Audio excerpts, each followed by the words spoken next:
Ta-da! Standing in the middle of the shopping centre, I was a raging banshee, saying the most disgusting things that I could find within me.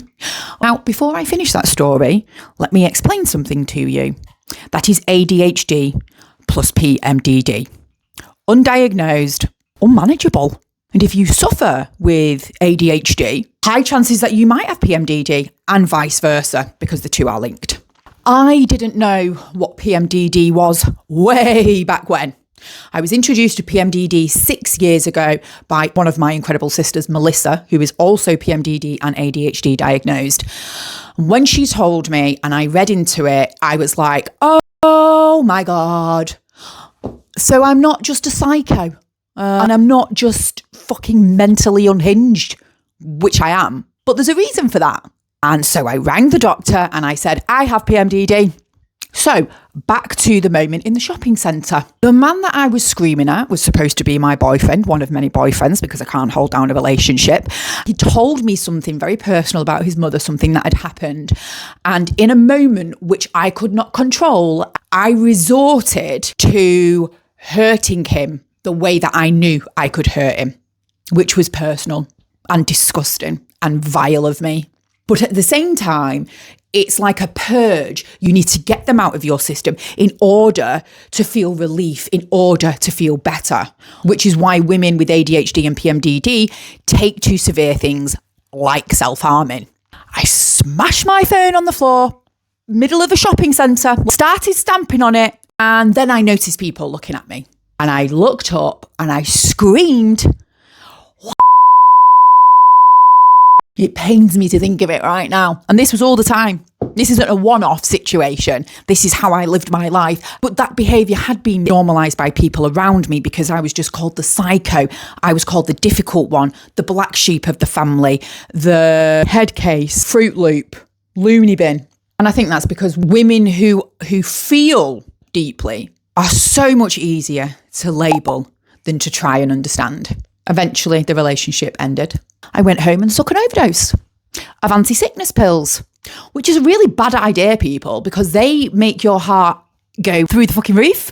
I couldn't sleep for 3 days, so I'm not going to be trying that again in a hurry. You know what I mean?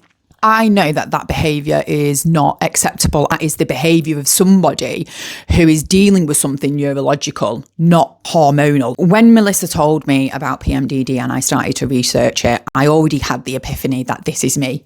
I had started experimenting with things, not massive changes, but little things. Genuinely listening to my body and not my ego. Supplements, being outside, the sunshine. I have watched my mind and I have watched my body like a scientist.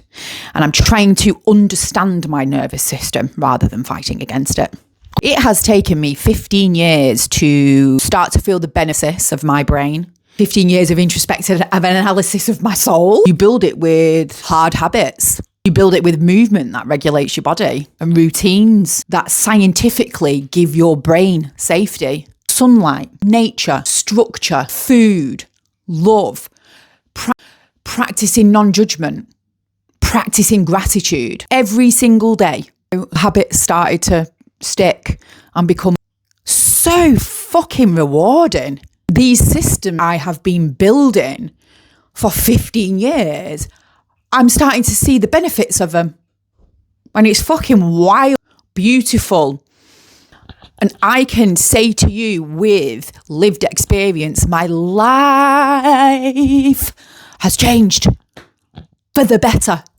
Do I still get suicidal thoughts in my PMDD rage wave? Yes. Do I interact with them? Not as much. Do I still feel like I want to rip the lips off every man that comes into my house and whistles while he's working? You're damn right I do. All into chickens. It's a work in progress. But waking up at 5 a.m. and moving my body to start the day, focusing on our breath, focusing on releasing our root chakras, where all this grief is kept and stifled. You're damn right that's what I'm coaching at, ladies. Do I have inner peace? Most of the time. Be content living like this for the rest of my life. And whilst the dream of living in the jungle is alive and kicking, guys, it's not going to be happening anytime soon. But what I've realised is I don't need the jungle to feel peace, because I feel it now. Genuinely do feel it with love and compassion and understanding. If you are living with ADHD or PMDD, or just trauma in your nervous system, you're not broken, you're not psycho, you're not too much. But you've got to remember that peace doesn't arrive by accident. You have to fight for it. Observe the habits that you're implementing into your life. Where are you right now? Where do you want to be? And what small things could you implement today that can help you to start that journey? Stop fighting the peace that you crave. Surrender to it, being the universe. And if you are wanting to build a life of peace, then come and join us at 5:45 a.m. in the morning. We move like fucking warriors. Our coven of gym witches. Peace out.